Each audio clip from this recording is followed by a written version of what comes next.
This is the Gillette Labs with exfoliating bar. The bar and the handle removes unseen dirt and debris ahead of the blades for effortless shaving in one efficient stroke.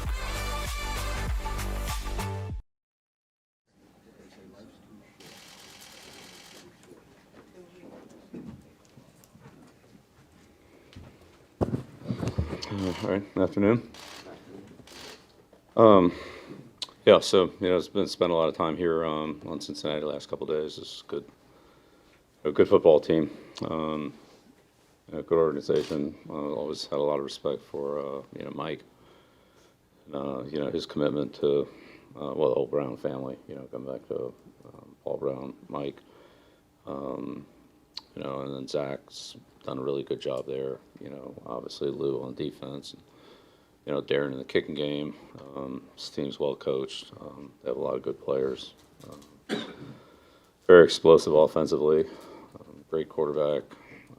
Three great receivers. Tight end. Two really good running backs. Offensive lines. It's really been improved from where they were last year. And defensively, they're big. They can stop the run. They can rush. A really smart team, good situational football team. Field goal kickers, whatever he is, 12 out of 13 from over 50 yards or something like that. He doesn't miss many. So explosive in the return game. You can see why they're one of the top teams in the league. And, playing well here, lately. Maybe not quite as good at the beginning of the year, but they've certainly come on playing good football now. So, it's been a good opportunity for us Saturday, and challenge here to deal with these guys. They got a lot of weapons, and so they're very well coached. They don't get penalized. Play a good clean game, and so make you earn everything. So that's what we're gonna have to do. Bill, any thoughts about the passing of Franco Harris?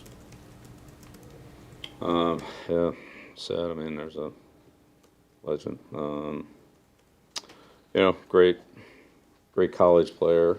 Maybe a little overshadowed by Lydell. But that was a pretty good backfield. I was at Baltimore with Lydell. George Welsh was their position coach at Penn State, so we talked about those guys quite a bit. And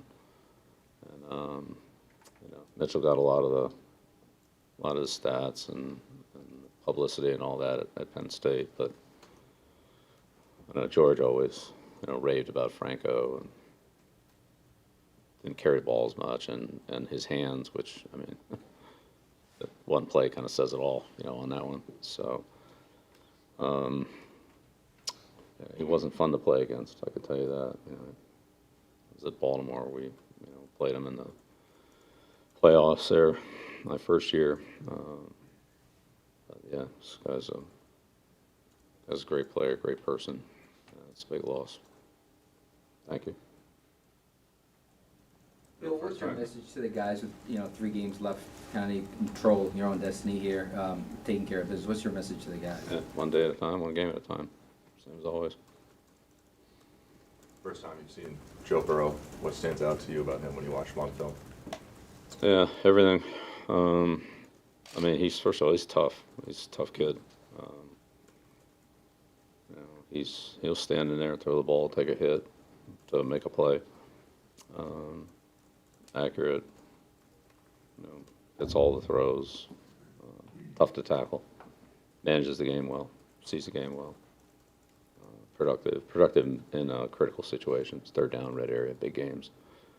So he makes a lot of his best plays at the right time when you really need him. He's impressive.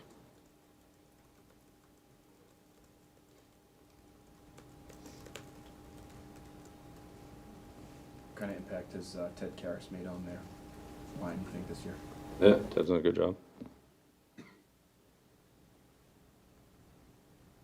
Have they been protecting Burrow? That was sort of a storyline early in his career. He took a lot of sacks. I don't know if that's still true this year, but how's their offensive line from a protection standpoint? But like I said, they definitely improved. I mean, so I saw a couple of games from last year.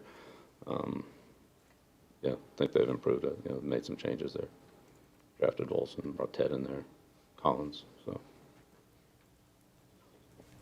The Bengals have had a lot of injuries all over, but mainly on defense, losing Cheeto, the main corner, a couple of defensive linemen last week. What has stuck out to you that they've been able to sustain their defensive effort, their physicality, what Lou has done on that side of the ball? yeah. Again, Lou's done a good job. They've got good depth, and yeah. Again, I think they're very, you know, they're aware. They make good instinctive plays. Like Hilton's a very instinctive player, both safeties really. So I mean, they make a lot of good plays at the right time. Recognize things, anticipate them. Sometimes it looks like you're gonna have more than you have, and then things close up quickly. I mean, Wilson's been really productive. He's got a lot of tackles. He's got some interceptions here the last couple of years. He gets his hand on the balls. Good pass defender. So, I mean, it's team defense. Yeah, it's just team defense. The two edge players, though, have been very disruptive. So, got a lot out of Hubbard and Henderson. The second half in particular, the defense, what was 31 unanswered points off four straight turnovers in the second half against Tampa Bay early in the season. I don't think they allowed a touchdown defensively in the second half for the first half dozen games or so. Is there something that stands out with the adjustments? Is it just doing what they were doing better? Yeah, I'd say probably the latter. I mean, this is a team that does a lot of new things from week to week. It's, look at one game and say, like, oh, it looks a lot different than some other game.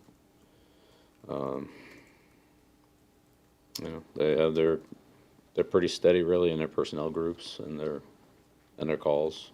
They have little, variations, from time to time or, certain situations, but yeah, generally speaking, they play their system. It's balanced. They mix it up. They bring some secondary pressure, but not an inordinate amount, but enough to keep you honest. They mostly zone, mix some man in. Then when I want to play man, they get into packages that they have good man-to-man players on the field. So, but yeah, Lou's does a good job with mixing things up, and they kind of have their system of doing things, and they do it pretty well. They're long. They get their hands on some balls. A couple of tip passes for interceptions, things like that. Gotta do a good job throwing around those guys, especially the ends. But I mean, they're big up front. They have, Reeder, Hill, and those guys. I mean, there's not an easy group to throw with. They power rush, and then the edge guys come, squeeze the pocket, and so they do a good job. Bill, with one viewer practice this week, is today strictly an early down day, or do you involve more third down and a little red area? Yeah, so we have 2 days to work 3 days into. So we'll push a little bit in today and push a little bit in tomorrow. And, it's 3 into 2. That's what it is. So yeah, we'll do some of the things we would do on Thursday and Friday. We'll move to Wednesday, and some of the things that we would do on Friday we'd move to Thursday, and that's about it. How much of a sense have you been able to get on how the players have come back to work in terms of putting the last game behind them, just given the way that it ended? And it's what we try to do every week. Have you been able to get a sense of how they are, or is it too early because you haven't practiced yet? Yeah, we're here Monday, we're here today. So what has to happen for your passing offense to be more efficient, this weekend and the final 3 games? Yeah, it's better execution, better consistency, better all the way around. I don't think it's any one thing. It was sort of just an outlier day in terms of completion percentage for Mac. I was just wondering, was there anything that was sort of easily identifiable in terms of his mechanics that he could work on this week? I mean, there's always things that everybody can improve on every week, so just point those out in the film and try to correct them and move on. I mean, that's players, coaches, every position. That's the way it always is. How often do the quarterback, you know, it's a unique position, a little bit, not a lot of guys there, but how frequently are mechanics part of the daily work on the field for you guys? Every day. Is that some of what we see early on in practice when we're out there? Sometimes like very start of practice. You know, it's generally the way all practices are structured. Do the individual work at the beginning, then you do your group work, and then teamwork, or maybe a bigger group work, like 7-on-7 and 9-on-7. Yeah, so you build from individual to smaller groups, to bigger groups, to a team. It's the way we've always done it. That's good teaching progression, whether that's training camp, passing game, running game, whatever it is. Bill, I know you haven't practiced this week, but what have you seen from your team in the 2 days that they have been in the building this week? What have I seen from them? Yeah, just We talked about the game on Monday. We're moved on to Cincinnati, and we're working on Cincinnati today. They came in, they ate breakfast. I saw them eat breakfast. Saw them in the meeting room. They all went to their individual meetings. Take a break, they go to the bathroom, do drug testing, come back in, go to the next meeting. I don't know, what are you talking about? Was there a good breakfast spread? Yeah, damn right. Bill, is the plan to stick with Mac here at quarterback for the final 3 weeks? Yeah, let's try to beat Cincinnati. Thanks, Coach. Good. All right.